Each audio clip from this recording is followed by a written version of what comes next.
What's up, guys? Today I wanted to explain how to use frame data in Injustice 2. If you're new to kind of the concept of frame data, I know it can be a little bit intimidating, but I promise it's not bad at all. There are a few really simple things that you can apply using frame data that'll make you a lot better at the game.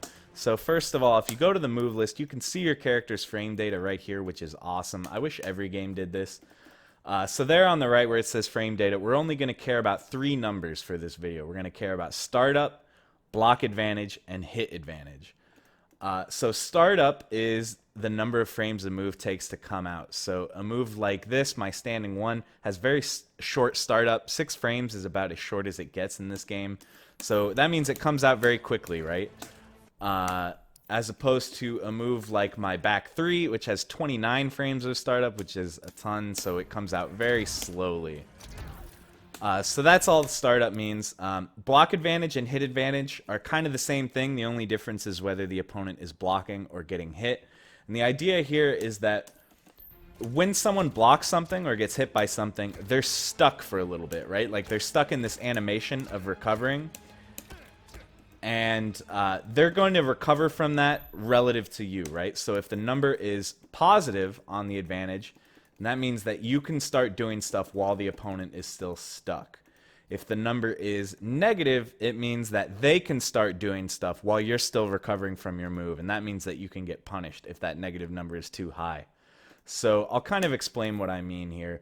One thing I was having trouble against Harley Quinn was I couldn't figure out how to punish this move, that little backflip there, right? So if I set the dummy to record, I'm going to just have her do the backflip and then I'm going to block after.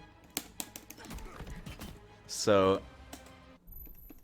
we can look at her move list and we can see that that cartwheel is -10 on block. So that means any move I have that's less than 10 frames is going to punish that for free if I block.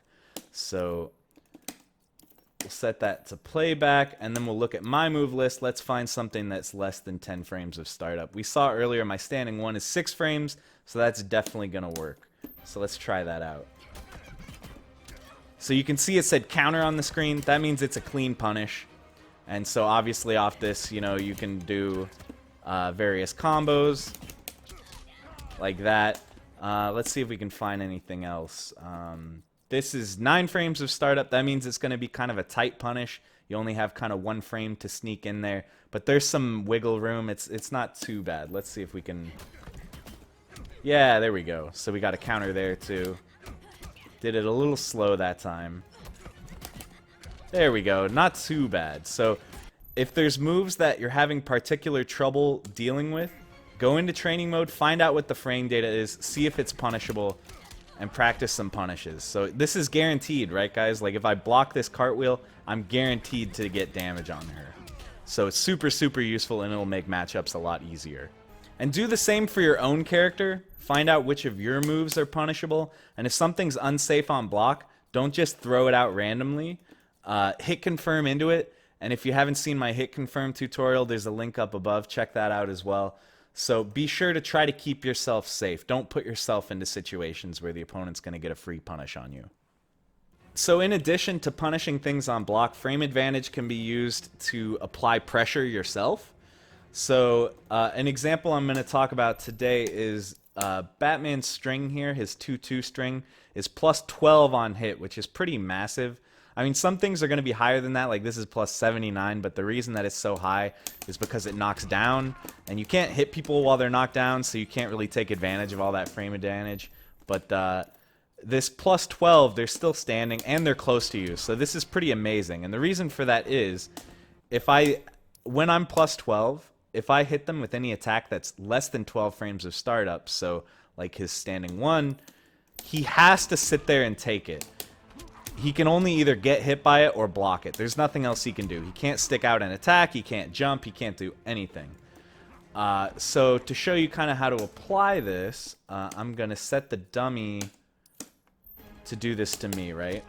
So he's going to be plus 12, and then he's going to do an attack that's less than 12 frames of startup.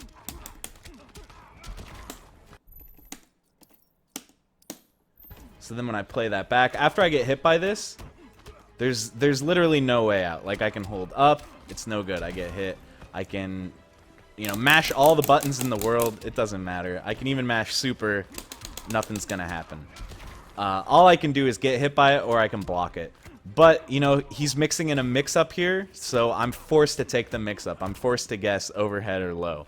So this is a really strong advantage to be in, is to force the opponent to take a mix-up. So it's really useful to go look at your frame data, find ways that you can put yourself at big frame advantage, and use that frame advantage to apply pressure.